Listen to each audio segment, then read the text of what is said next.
Vellappally നടേശനെ വർഗീയവാദിയാക്കിയിട്ട് VD. സതീശന് എന്ത് നേട്ടമാണ് ഉണ്ടാക്കുന്നത്? അത് മറ്റുള്ള മുസ്ലിം ലീഗിന്റെ ഗുഡ് ബുക്കിൽ കയറാൻ, ലീഗിന്റെ വക്താവായിട്ടല്ലേ സംസാരിക്കുന്നത്.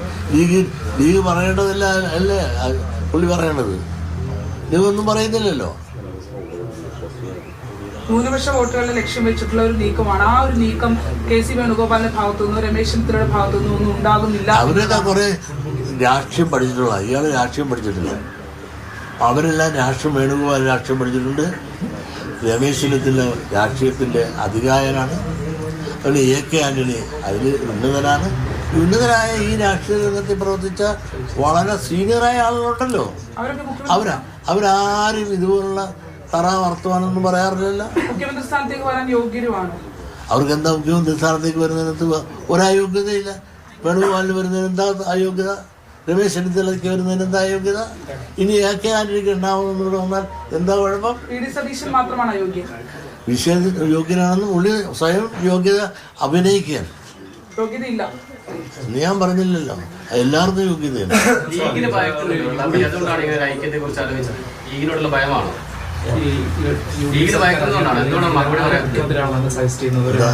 UDF അധികാരത്തിൽ വരികയാണെങ്കിൽ ആരാണ് മുഖ്യമന്ത്രിയാണ് യോഗ്യൻ എന്നുള്ള രീതിയിൽ പറയുന്നത്? അങ്ങനെ നമുക്ക് UDF അധികാരത്തിൽ വരുമെങ്കിൽ എന്ന് പറഞ്ഞ് വരുമെന്ന് ഞാൻ പ്രതീക്ഷിക്കുന്നില്ല.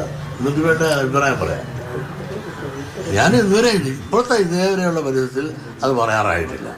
സ്ഥാനാർത്ഥി നിർണയമൊക്കെ കഴിഞ്ഞിട്ട് ഒരു റൗണ്ട് കഴിഞ്ഞിട്ട് നമുക്ക് അതിനെപ്പറ്റി പറയാനുള്ളതല്ലാതെ ആര് ജയിക്കുന്നു ആര് നോക്കുന്നു ഇപ്പോഴും വിധി പറയാൻ മാത്രമുള്ള കാര്യം ആയിട്ടില്ല.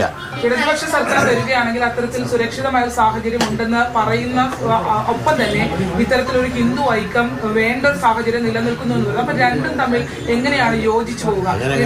ഇടതുപക്ഷ സർക്കാർ വരുമ്പോൾ ഇത്തരത്തിൽ ഉള്ള ഒരു ഇപ്പോൾ SNDP അടക്കമുള്ള അല്ലെങ്കിൽ ഭൂരിപക്ഷ വിഭാഗത്തിന് സംരക്ഷണം കിട്ടും എന്ന് പറയുന്ന അതേ നാവുകൊണ്ട് തന്നെയാണ് നിലവിലത്തെ സാഹചര്യത്തിൽ ഇത്തരത്തിൽ ഒരുമിച്ച് പോകേണ്ട അവസ്ഥ കൂടി ഉണ്ടെന്ന് പറയുന്നത്. അപ്പൊ അത് രണ്ടും തമ്മിൽ ചേരുന്നില്ലല്ലോ. അപ്പോഴും ഈ രണ്ടാമത് പറയുന്ന കാര്യം സുരക്ഷിതമല്ലാത്തൊരു സാഹചര്യം ഇപ്പോൾ നിലനിൽക്കുന്നുണ്ട് എന്നുള്ളതല്ലേ?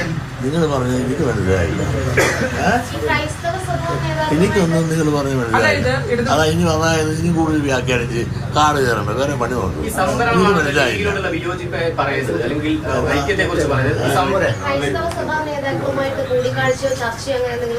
ചിലതുമായിട്ട് ചർച്ച ചെയ്ത് കഴിഞ്ഞു. ശരി, സന്തോഷം.